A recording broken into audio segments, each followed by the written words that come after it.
get on with this. Okay, right. It's Andrew and Melanie Carr, yes? Right, well, first of all, I'd like to introduce you to your first session and welcome you. Hi. Today is all about you getting a flavour for how these sessions run and allowing me to get to know you a little bit. So yeah, just a nice break for today. But first I'd like to know why you guys think you're here. Just because of the damn coats. It's just a bit over-concerned, really. The neighbours, I mean. Nosy more like. They hear shouting and assume something bad's happening. There's no cause for alarm. Well, that's a start. This shouting, arguments? No, petty things like not doing the washing up. It's no cause for alarm. So there's never been any threatening behaviour? No. Andy would never do anything like that, would she? Why the hell would I hurt my wife?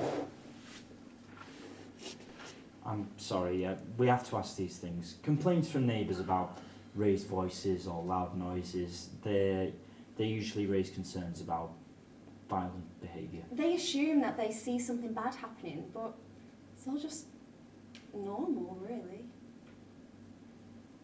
Well, the reason for them to call, I was pestering him about cleaning up the house. I'd just got in from work, I was stressed and just kept nagging, really. And then I started shouting a bit loudly. He stormed out with a bin bag, put it in the bin and kicked the bin over. Now everyone thinks he's violent or something.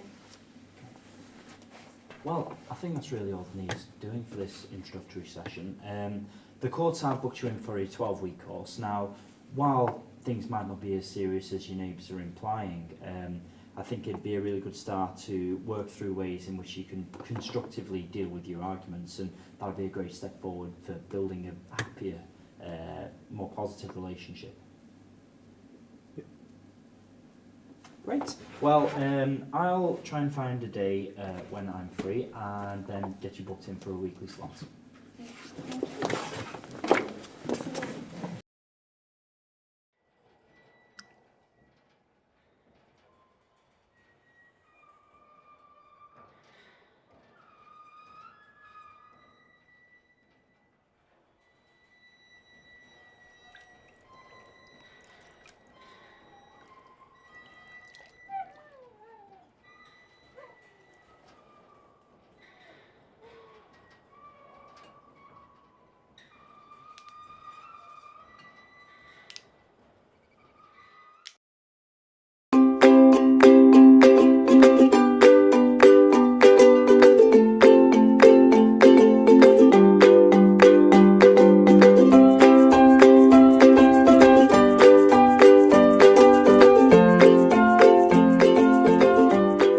Cake making and decorating is a very popular form of art.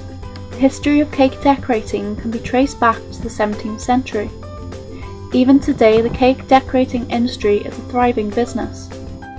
I became interested in cakes while I was in high school. I excelled in the foods and nutrition area in school. And when it came time to go to college, I found the program at SAIT. That was a one-year commercial baking program. So I enrolled in it, and after I finished that, I entered into the commercial grocery business and worked in bakeries for years and years. People said I was really good at making cakes, so I decided, let's see what I can do. Before I took my first cake decorating class, I made a wedding cake for my release study president, and it turned out really good. So I just decided to keep going with it. People will actually send me photos of other people's work, and I'll take elements from each idea. I've had people draw me their own sketches. Saves me a lot of time and therefore saves the cost.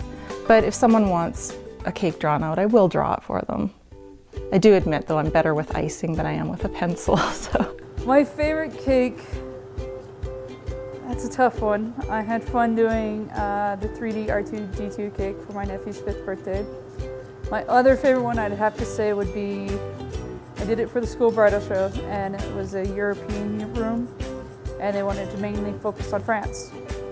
So I did a chocolate Eiffel Tower, hand rolled everything out of modeling chocolate, and it took 40 hours to make. And it sat on top with pink gum paste petals. I've definitely thought about where what I can do with this, what I can do with it. I do have plans to grow. It just needs time. I took the skills I learned from ceramics, because I also love to do sculptures and wheel thrown stuff through ceramics. So that's just how I got into it. I love it. Eventually I want to expand my business to include ceramic stuff. Creating and maintaining a successful independent business takes patience, knowledge, lots of hard work, and most importantly, a strong passion for whatever it is that you are doing.